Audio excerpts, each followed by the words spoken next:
Muito bem, irmãos, bom dia a todos. E nós vamos falar nessa manhã de providência divina. E eu convido você a abrir a sua Bíblia em Romanos capítulo 11, versículo 36. Nós estamos numa época difícil, de crise, de dificuldades, e é importante, então, refletirmos nessa manhã sobre esse tema, providência divina. Deus é o provedor. Ele é Adonai Jireh, o Senhor proverá. Lembra de Abraão com Isaac indo lá para Jerusalém, para o Monte Moriá, para sacrificar o próprio filho? Aí o Isaac, já um garoto, né, um rapaz, um homem talvez já, ele olha para o pai e vê tudo preparado para o sacrifício, né? E aí só faltava o cordeiro. Ele olha para o pai, está só os dois, e ele vira e fala, temos tudo aqui preparado, o altar e o cordeiro. E o animal para o sacrifício. Mal sabia ele, e era ele mesmo. Aí o que Abraão, olha que sabedoria. Quando você anda com Deus, Deus dá uns insights assim que é maravilhoso para as situações mais difíceis da sua vida. O que Abraão diz? O Senhor proverá. Ele proveu, o animal para o sacrifício. Esse é o mesmo Deus de Abraão. Esse Deus de Abraão é o nosso Deus também. Amém? Diz assim Romanos capítulo 11, versículo 36. Porque dele e por ele e para ele são todas as coisas. Glória, pois, a ele eternamente. Amém. Esse capítulo fala das profundezas de Deus, de como Deus é profundo em todo o seu agir, no seu ser. E aí eu lembro uma frase do Moody, o evangelista, o grande evangelista Moody. Ele, quando se depara nesses textos assim de grande profundidade de Deus, ele tinha uma expressão que era o seguinte, pensando em um século e pouco atrás, quase 2 séculos atrás, tira o chapéu e adora. É isso que nós temos que fazer aqui. Tirar o chapéu, usando uma metáfora antiga, e adorar. Porque Deus é o Senhor de todas as coisas. Vamos orar. Pai, na tua santa e bendita presença, queremos rogar que o teu Espírito Santo fale aos corações de forma profunda, para que todos saiamos daqui sabendo que é o Senhor que provê. O Senhor cuida de nós. Tudo pertence a ti. Tu és soberano sobre todas as coisas, como cantamos nessa manhã. Inclusive sobre a história das nossas vidas. Fala, ó Deus, profundamente a cada um aqui, a confiar e a depender ainda mais de ti. É o que eu te peço em nome do Senhor Jesus Cristo. Amém. Muito bem, meus amados irmãos, Deus, além de ser o Criador, também preserva e governa tudo no universo. Já parou para pensar nisto? Ele, como o grande Criador, esse que projetou tudo, esse grande designer que é o Senhor, nada, irmão, sai do controle de Deus naquilo que nós estamos falando da sua criação nesse espaço sideral. Já parou para pensar nisso? Um desses grandes cometas que ficam dando as voltas aí, pela Terra, imagina se eles erram a direção e vêm para cá, o que iria acontecer? Mas Deus tem um controle. Ele é o grande relojoeiro, como dizem, Ele fez tudo certinho, perfeito, e tudo funciona com uma perfeição que é incrível, não é verdade? Ora, irmãos, Ele governa o universo, não vai governar as coisas do nosso país? Não vai governar as coisas que diz respeito à sua igreja? E ainda a sua família e a sua vida? Esse é o Senhor que nós cremos que tem poder para fazer infinitamente mais do que pedimos ou pensamos. Basta você crer nisso. Basta você se entregar a Ele e confiar nele. Embora o termo providência não se encontre na Escritura, essa palavra não aparece, tem sido tradicionalmente usado para resumir a contínua relação de Deus com a sua criação. Deus continua a providenciar tudo aquilo que nós precisamos dia a dia. E avançando nisto, nós podemos definir assim a providência divina. Deus está continuamente envolvido com todas as coisas criadas na sua preservação, cooperação e orientação no cumprimento dos seus propósitos. Portanto, Deus preserva, coopera, essa parte é bem interessante, comigo e com você, e governa a sua própria criação. Essa seria uma boa definição para entendermos sobre essa doutrina bíblica que é a providência divina. Então, destacando, nós vamos trabalhar aqui, em primeiro lugar, a preservação. Deus preserva todas as coisas criadas como elementos existentes que conservam as propriedades com que ele os criou. Isso aqui é precioso demais. Olha comigo, Hebreus capítulo 1, versículo 3, e se surpreenda e se assuste, porque esse é o nosso Deus, tremendo em todas as coisas. Hebreus capítulo 1, versículo 3, eu gosto muito desse capítulo, em especial dos primeiros versículos, eu quero destacar então o versículo 3 que diz, Hebreus capítulo 1, versículo 3, o qual, sendo o resplendor da sua glória e a expressa imagem da sua pessoa, e sustentando todas as coisas pela palavra do seu poder, havendo feito por si mesmo a purificação dos nossos pecados, assentou-se à destra da majestade nas alturas. Presta atenção nisso daqui que é muito importante. Percebam, ele é a glória manifesta de Deus. Quem? Jesus Cristo. É o nome pelo qual nós podemos ser salvos, é o nome pelo qual nós estamos dispostos a viver ou morrer. É esse nome, não há outro nome na história da humanidade em que mais pessoas tenham morrido por não negá-lo. Por quê? Porque ele é essa manifestação da glória de Deus sobre tudo e sobre todos. E o texto continua dizendo o seguinte para mim e para você. Ele expressa a imagem da sua pessoa e olha só, nós podemos ouvir e ler a respeito dele. É como se ele tivesse sido imprimido em nós. É por isso que aqueles que seguem a Jesus são chamados de cristãos. Para alguns estudiosos, esse título quer dizer pequenos cristos, ou aqueles que se identificam tanto com ele, que se parecem com ele. Então perceba que Deus está imprimindo a imagem do seu Filho em cada um dos seus convertidos, os seus discípulos, os nascidos de novo, cada crente em Jesus Cristo, cada cristão. E é uma obra, irmãos, que começou na cruz e vai se aperfeiçoando até o arrebatamento da igreja, na sua e na minha vida. E o texto diz, e ele tem sustentado todas as coisas, como? Pelo poder da sua palavra. Como é que Deus criou tudo? Pelo poder da sua palavra. E do quê? Do nada. Esse é o nosso Deus. Ele tem poder para criar coisas do nada. É interessante quando a gente começa a pensar na questão da evolução, né? Mas e como é que o mundo surgiu? Eles, de uma grande explosão. Mas e essa explosão? De uma energia. E essa energia? Apareceu assim, do nada. Puxa, que interessante, a Bíblia diz um negócio mais ou menos parecido com isso, porém, não é o nada criando nada, é um ser todo-poderoso que a partir do nada criou tudo isso aí.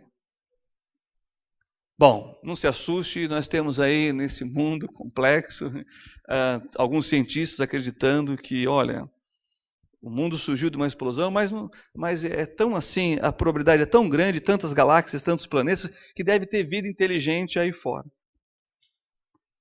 Pois é, cientistas, alguns já estão acreditando nisso. Mas não acreditam no quê? Naquilo que está revelado, que pode ser constatado, de forma empírica. Bem, fecha esse parênteses, vamos continuar. E esse Deus, criador e mantenedor de todas as coisas, em seu Filho Jesus Cristo, ainda assim se importa com você.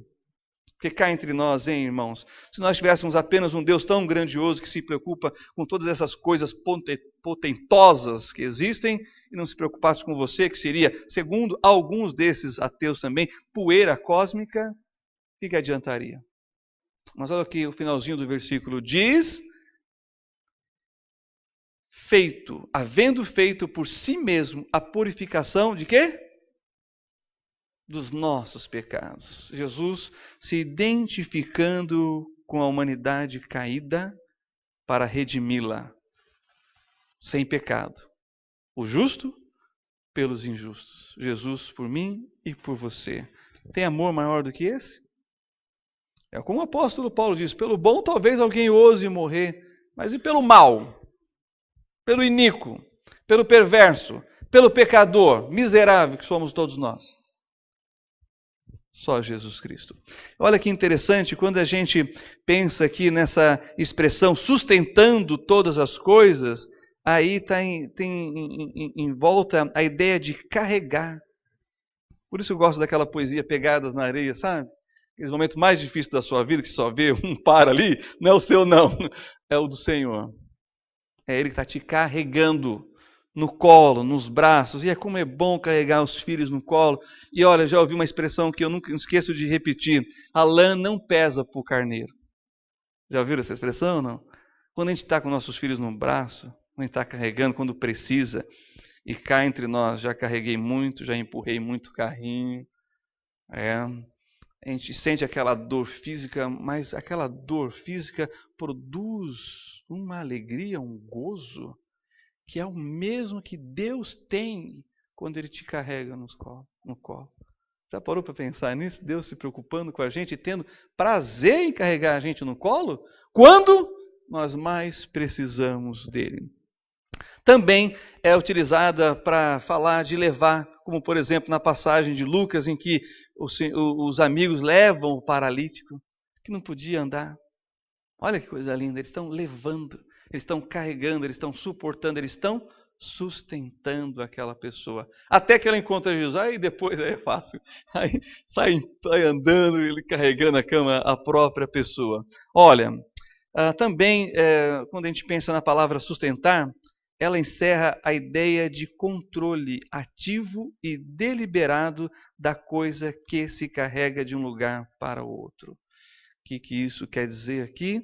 Que Deus sabe muito bem o que está fazendo. Tem coisa que você pede que Deus não responde. Eu recomendo um livro para você, da Chamada da Meia-Noite, chamado Deus, Obrigado pelas Orações Não Respondidas. Porque tem gente que pede umas coisas que é melhor Deus não dá. E tem gente que acha que está pedindo a coisa certa para Deus. Deus, eu preciso, mas tem que ser assim.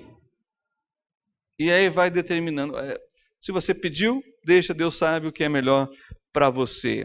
Isso quer dizer que em Hebreus 1:3 o uso está aqui no gerúndio, indica que Jesus está continuamente carregando consigo todas as coisas no universo, pela palavra do seu poder, e isto inclui você. Você se sente assim? Pastor, eu não me sinto assim. Não precisa sentir, não. Aceite a verdade. Eu lembro da Margaret Thatcher, que tem uma bibliografia dela, está em filme, muito interessante, que ela foi fazer depois, já idosa, né, depois de ter sido ministra lá na Inglaterra, ela foi fazer o exame, né, check-up para a questão da saúde, e o médico perguntou para ela assim, o que você está sentindo? Ela falou assim, aí tem a reflexão dela, ela diz assim, ela com ela mesma, né? Se ele me perguntasse o que eu estou pensando, eu achei muito bacana isso daqui. Porque às vezes você decide em cima do seu sentimento, e o sentimento pode ser muito enganoso. A Bíblia diz que o coração humano é corrupto.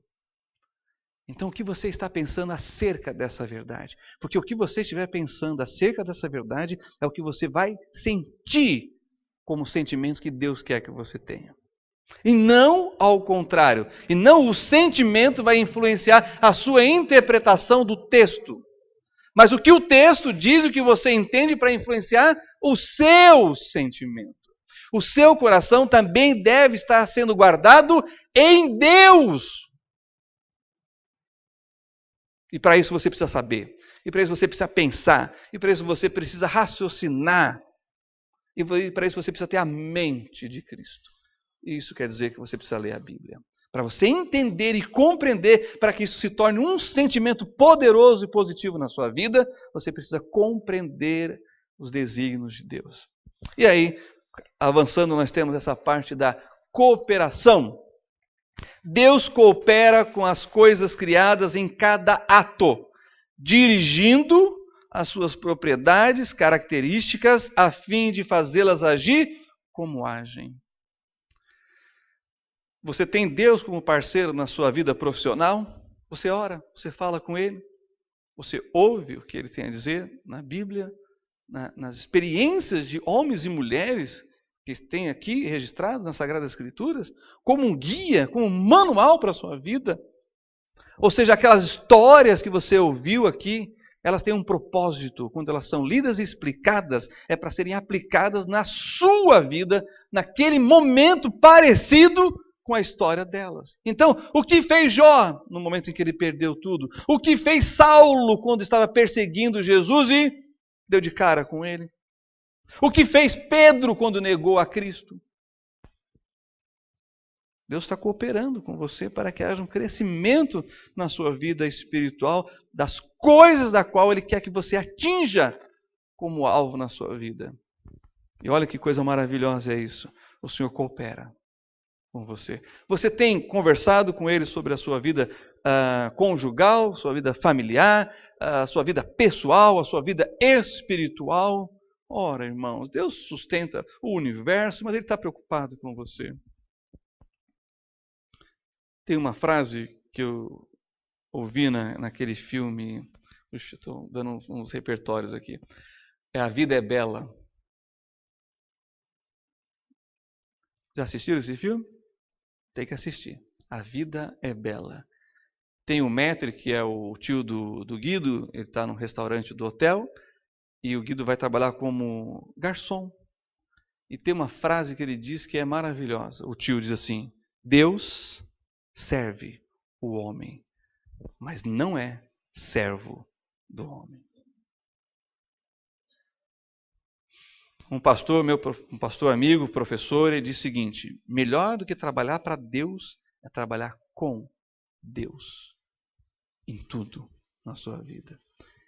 Ele é o cooperador com todas as coisas, nesse universo, mas também na sua casa, no seu lar, no seu trabalho. Olha só, Deus tem feito tudo isso na sua criação que é inanimada. Olha só, há muitas coisas na criação que concebemos como ocorrências meramente naturais. É assim.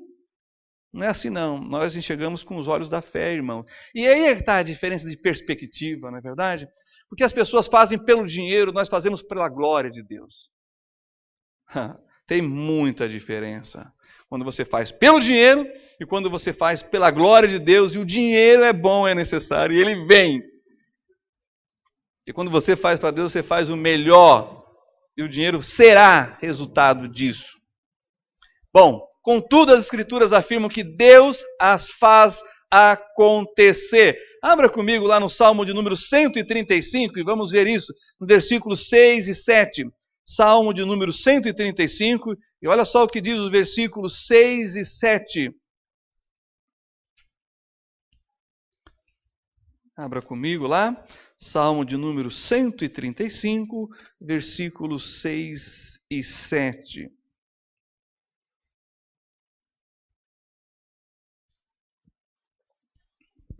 Que diz assim, olha só, vamos lá.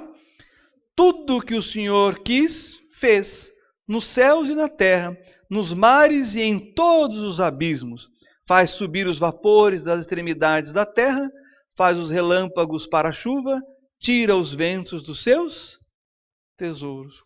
Irmãos, quando a gente pensa no ecossistema lá do norte, é um reloginho, vai chover, e choveu todos os dias que eu estava lá. 3 dias choveu no mesmo horário, depois foi mudando os horários. Mas em lugar que não tem esse ecossistema e você precisa de chuva, o que vocês acham que o fazendeiro faz? Ele ora. Ele clama. E eu conheço um missionário lá na China e ele falou de um testemunho maravilhoso, acho que foi esse ano ainda. Ele sai para o interior, ele está em Macau, e vai para os interiores e vai evangelizando. E eles vão evangelizando e sempre pedindo: Deus, me dá uma estratégia para evangelizar o chinês. E eles estavam passando por umas plantações. E ele então vai parando nas plantações, vai conversando com as pessoas, vai evangelizando. Eles têm lá, viu, pastor Thomas, aquele radinho, aquele aparelho que tem a Bíblia em vários idiomas e em vários dialetos chinês também. Algumas porções do Novo Testamento. Eles vão entregando, aí vai, qual o idioma que você fala? Aí liga, você está entendendo? Aí muda para o outro, então entrega. E eles vão evangelizando e vão falando, um tradutor e tudo.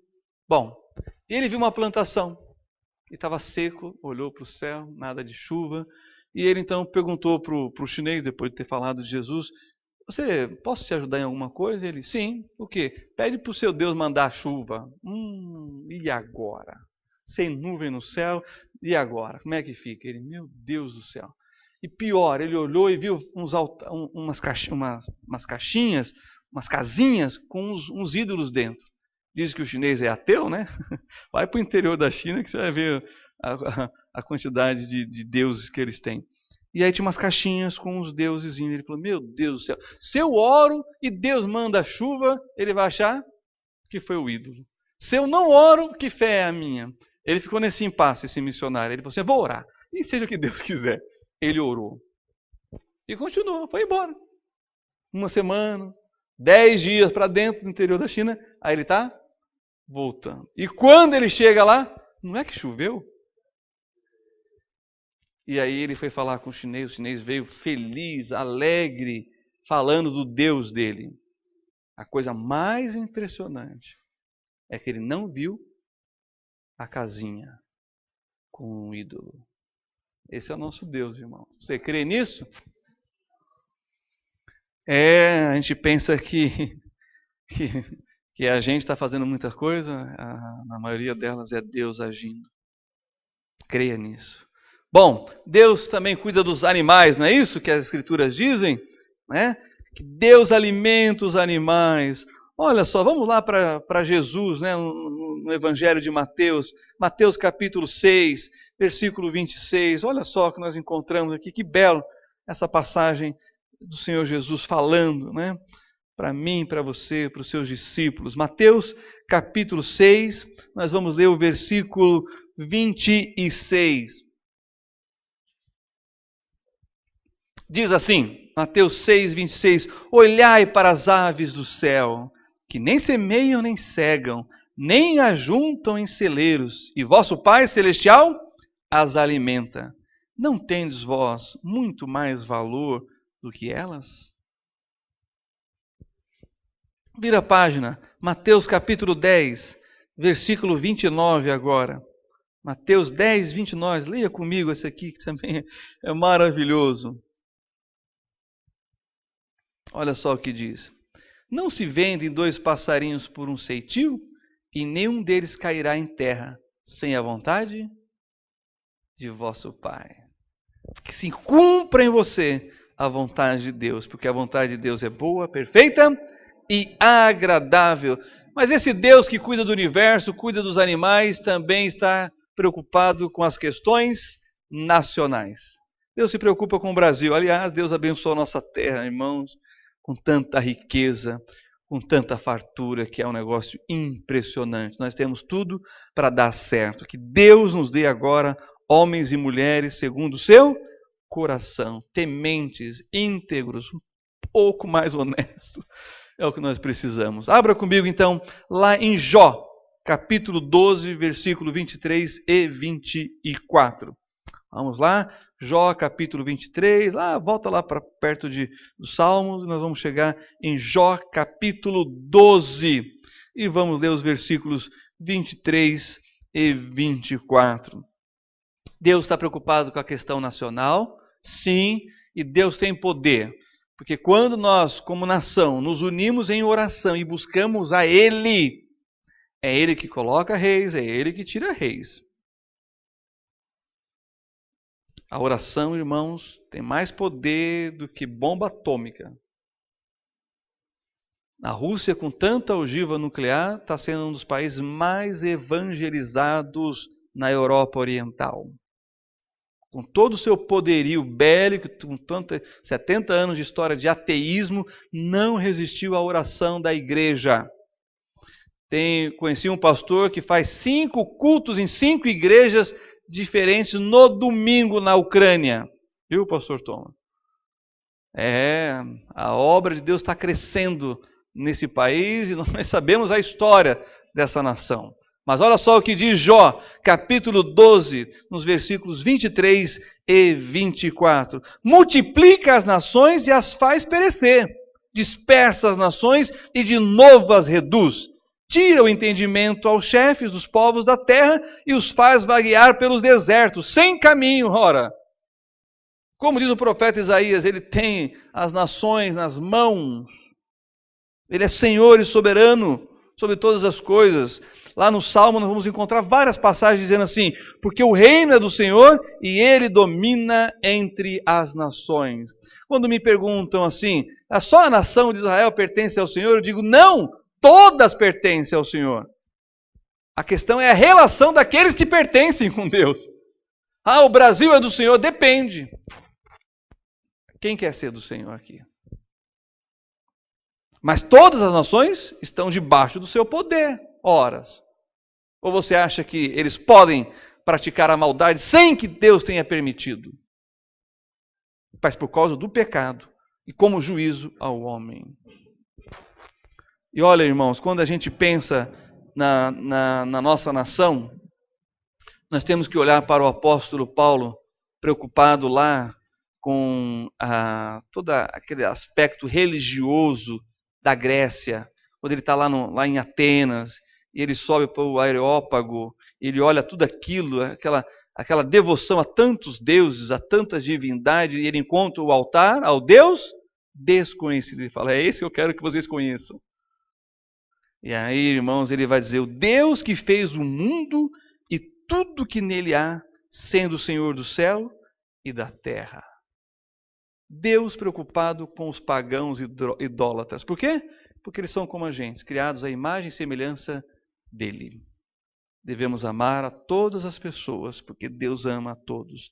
Deus ama as nações e Deus está muito interessado com a diversidade das nações. Eu fui entender isso estudando hebraico lá em Jerusalém com pessoas de 25 países diferentes. Imagina você numa sala de aula aprendendo hebraico com pessoas de 25 países diferentes. Duro é aprender as não sei quantas maneiras que o finlandês tem para falar da neve. Para mim, neve é neve. Mas quem já esteve lá nos países do norte, eles têm vários nomes, irmãos, para cada tipo de neve. Olha a diversidade de Deus aí na sua criação e com as nações. Então Deus está muito interessado na diversidade das nações, dos povos, das línguas. E Deus gosta disso. E Deus tem um quê com isso. E nós, como Igreja do Senhor Jesus, também devemos ter. Porque a gente aprende, inclusive, a adorar a Deus em outras línguas. Imagina isso, todas as línguas adorando ao Senhor naquele dia glorioso que Ele vier reinar sobre tudo e sobre todos os povos, todas as culturas, todas as cores adorando ao Senhor. Vai ser algo maravilhoso. Avançando aqui, eu quero falar também sobre todos os aspectos da sua vida. É surpreendente ver até que ponto as Escrituras atribuem a Deus os vários eventos da sua vida. Por exemplo, nossa dependência de Deus para o alimento de cada dia é afirmada cada vez que oramos o Pai Nosso, que fala do pão nosso de cada dia, dá-nos hoje. Quem? Dá? Deus. Pastor, posso esperar em casa? Não, tem que ir trabalhar. Mas é Ele que vai prover. Eu viajei com um enfermeiro de um senhor muito rico, e ele batendo papo, falando das coisas, contando história, o enfermeiro disse para mim assim, pois é, o senhor fulano de tal, acabou com a saúde dele para ficar rico, e agora ele está acabando com a riqueza dele para cuidar da saúde dele. Falei, muito interessante essa perspectiva.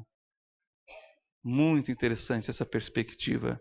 Ainda que trabalhemos pelo nosso alimento, e até onde a mera observação humana pode alcançar, o obtenhamos por meio de causas totalmente naturais, do mesmo modo, Paulo, mirando as coisas com os olhos da fé, afirma o seguinte, lá em Filipenses 4,19, e esse versículo eu quero que você grife, esse é aquele versículo para decorar, esse é aquele versículo para pintar, esse aqui, irmãos, é aquele versículo para receitar. Já viram essa ou não? Aqueles versículos para a gente receitar para as pessoas, porque é poderoso e faz efeito na vida das pessoas. Vamos lá, Filipenses capítulo 4, versículo 19, tem que guardar esse versículo aqui, porque ele é simplesmente maravilhoso. Filipenses, capítulo 4, versículo 19. Todo mundo está comigo? Amém? Então vamos ler. Diz assim, olha só que maravilhoso. O meu Deus, segundo as suas riquezas, suprirá algumas das nossas necessidades? Todas as vossas necessidades em glória, por Cristo Jesus. Eu tenho um quê com esse versículo aqui, porque foi o versículo que uma jovem mandou para Jane e para mim, numa cartinha, quando nós estávamos no seminário, e a gente precisava trabalhar para sustentar e não tinha. Não conseguia emprego lá no interior de São Paulo. Lá na Califórnia brasileira, né, irmã Débora?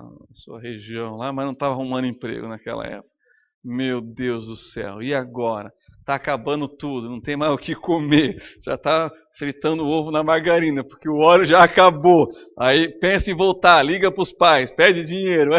E agora, o que faz? Aí chega uma cartinha dessa. E você lê a cartinha e ela escreveu. Não digitou não, estou falando de 1990, sei lá, 96. Escreveu o versículo à mão. Qual o versículo? Esse aí. Depois disso, você tem alguma preocupação? Você vai ter alguma preocupação? Mas você não tem dinheiro, você não tem emprego. Você está pensando em voltar para São Paulo. E aí no culto da noite, o irmão, que é um comerciante da cidade, ele falou assim, você não gostaria de trabalhar comigo na minha loja? Depois dele, que é o dono, eu fui o único homem que trabalhou na loja dele.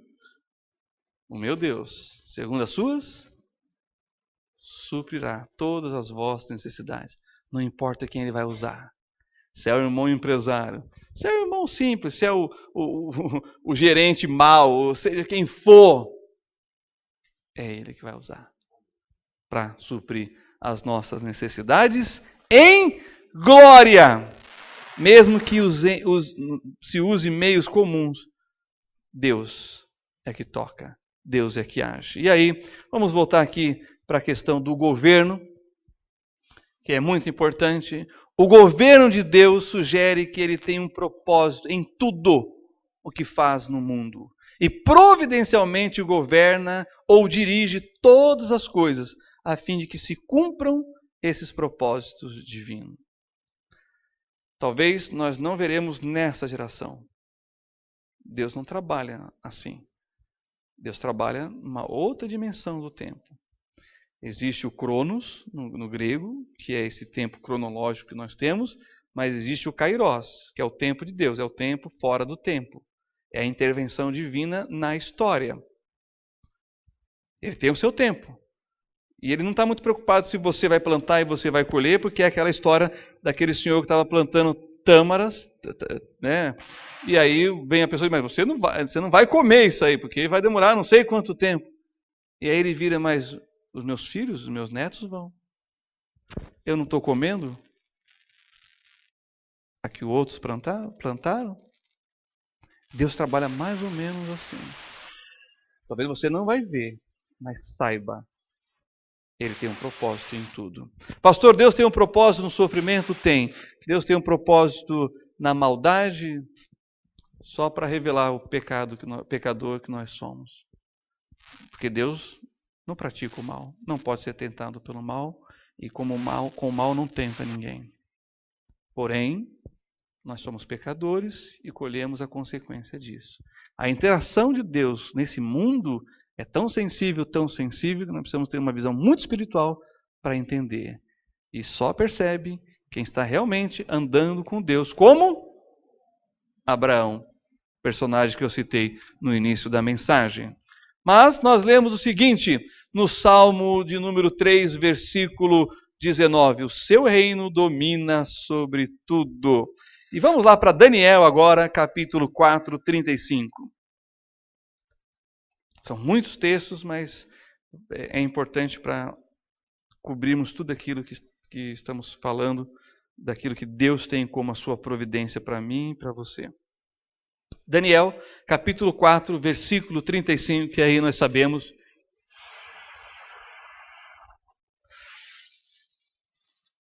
Daniel é um exemplo disso. juízo divino sobre o seu povo, sobre a sua cidade, sobre a sua nação.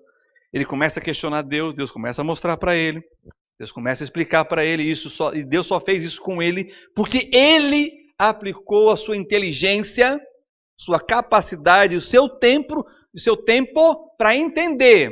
Não se iluda, se você não dedicar os seus recursos, o seu tempo, a sua força e a sua inteligência para entender as coisas de Deus, você não vai entender. Tem um preço aqui, irmãos. Aliás, para todas as coisas nós temos, para tudo aquilo que você quer alcançar, nós temos dois preços: tempo e recurso. Se você não está disposto a dedicar tempo e recurso, você não alcançará. Inclusive nas coisas espirituais. Você precisa dedicar tempo e recurso para alcançar. E Daniel fez isso. E ele alcançou. E olha só o que Deus vai revelar para ele no capítulo 4, versículo 35. Diz assim a palavra do Senhor. E todos...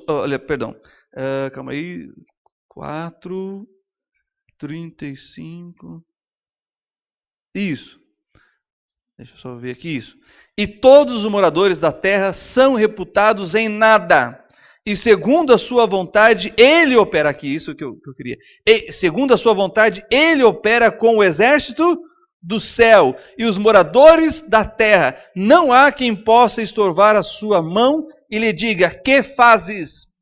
Olha que interessante. Deus age, seja de forma sobrenatural, movimentando anjos, seres celestiais, como Deus usa as pessoas na terra para alcançar os seus propósitos. 70 anos de cativeiro sobre o povo de Israel para que eles aprendam a não serem idólatras, a não desobedecerem a Deus.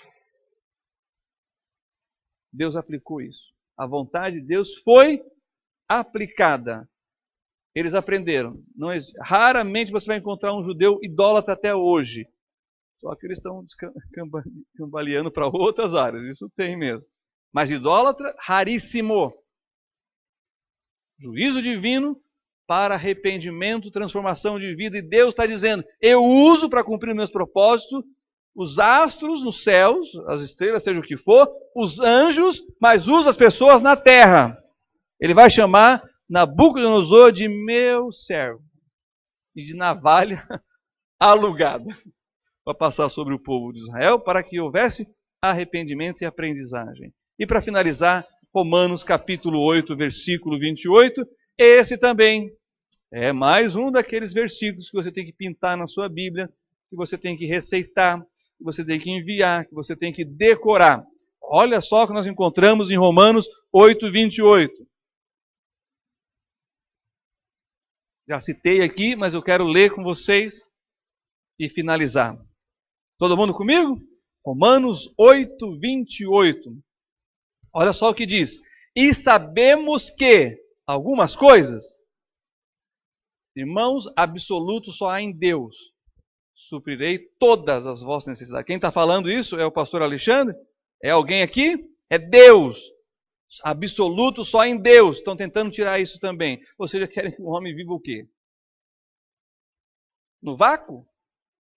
Precisamos de coisas sólidas, de absolutos, de segurança, porque senão não se constitui família, porque senão não se investe, porque senão não se cria, não se constrói, não se produz nada. Deus é absoluto, podemos construir coisas nele, a partir dele.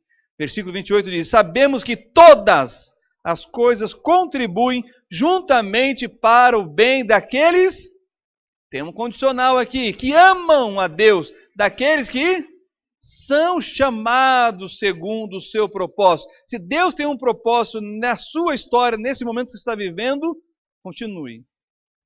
Ele vai ser glorificado e você vai ser abençoado. Olha, irmãos, todas as coisas contribuem para o bem daqueles que amam a Deus, mesmo que não pareça. Pastor, não está parecendo. Não pode ser. Não terminou ainda. Eu quero recomendar aquela música do Estênio Marcius, O Tapeceiro. Já viu alguém fazendo tapeçaria? A gente sempre vê o lado que vai no chão, né? O lado, nós chamamos isso inverso. Avesso, obrigado. É feio, irmão. Não faz sentido. Tem linha sobrando. Não é harmônico. É ridículo. É pior do que eu fazendo artesanato. Não tenho muito talento para isso. Sei fazer uma casinha. Não, sei para lá. Mas, quando o tapeceiro termina, e ele mostra então o lado que você não estava vendo, aí você se maravilha, você acha belo, você acha lindo, você vê a harmonia, o contraste das cores, tudo faz sentido, tem uma imagem e aquilo alegra o seu coração. Nessa música ele diz: nós somos obra de tapeçaria. E o tapeceiro é Deus, que controla, que governa, que sustenta, que dirige tudo, inclusive o seu coraçãozinho.